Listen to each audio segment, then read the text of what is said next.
So have you ever taken a picture? You know, you're at a beach, sunset, wow, the ocean, waves, everything, seagulls flying around, everything is perfect. And then you look at the screen of your camera for the photo you've just taken, and you realize, wait, it is not what I've seen. I mean, it's different. And then of course you think about, well, you know, maybe it is because I can smell the sea. Maybe it is because I can feel the sand. Maybe it is because of all the other people that are there. Maybe it is because I'm in a vacational mood and that's why. But, well, it doesn't matter. I'm home. I take this picture and I show it to my friends. And so they say, well, this is a nice sunset, beautiful colors and stuff. And then you start explaining, you know, you could smell the air, you could smell the salt. You were in the sea. And then you explain all of these different things that you've seen. And then everybody's like, oh yeah. See, what you did there was you used language, something that all of you knew, to communicate an additional context to your image. And that triggered in them the beautiful memories, and they could identify with your sunset. And then all of a sudden your sunset photograph is more beautiful. See?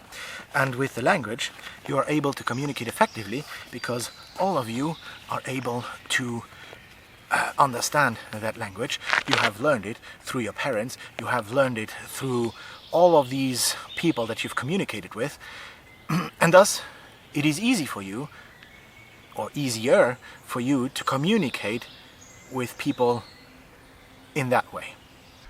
And that is the same thing you have to do with photography and videography. We have to learn that language of visual storytelling. Now the advantage of that is that most people actually understand the language of visual storytelling. Look, we look at movies, we look at pictures, and we, of the great masters, we identify these as, oh wow, this was a really visually good movie.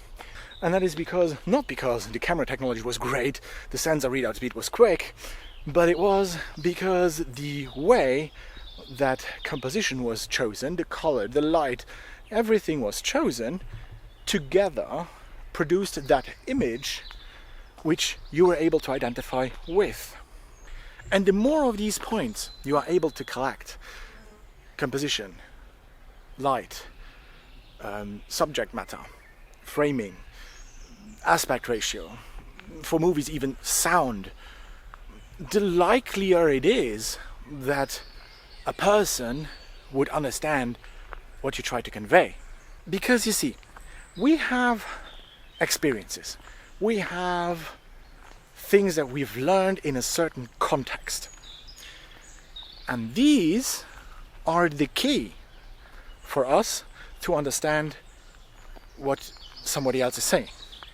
For example, if you talk to your friends with the sunset, you take a picture of the sunset. It's a beautiful sunset, but the message is sunset. Now imagine if you just put a couple in front of the sunset on the beach. They are just two together in love, like holding hands, like maybe head on the shoulder or something. And then somebody says, oh, this is a beautiful sunset, reminds me of, and that's exactly what you want.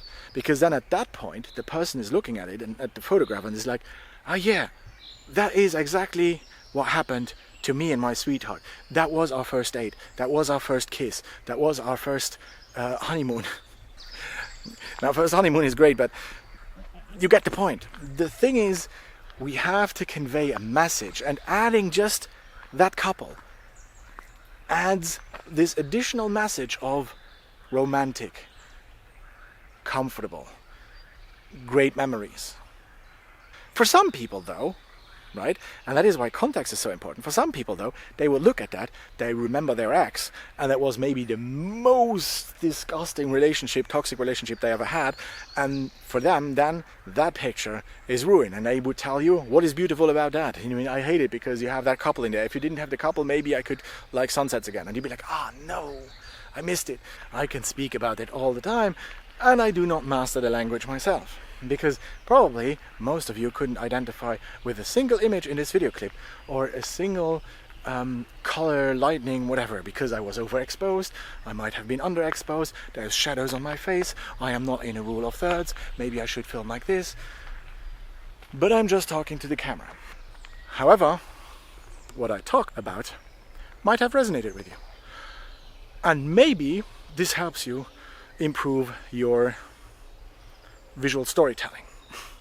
For me, I've been trying many years, and I've only recently discovered this. So now, both of us are on the same page, and I guess we have to work on it.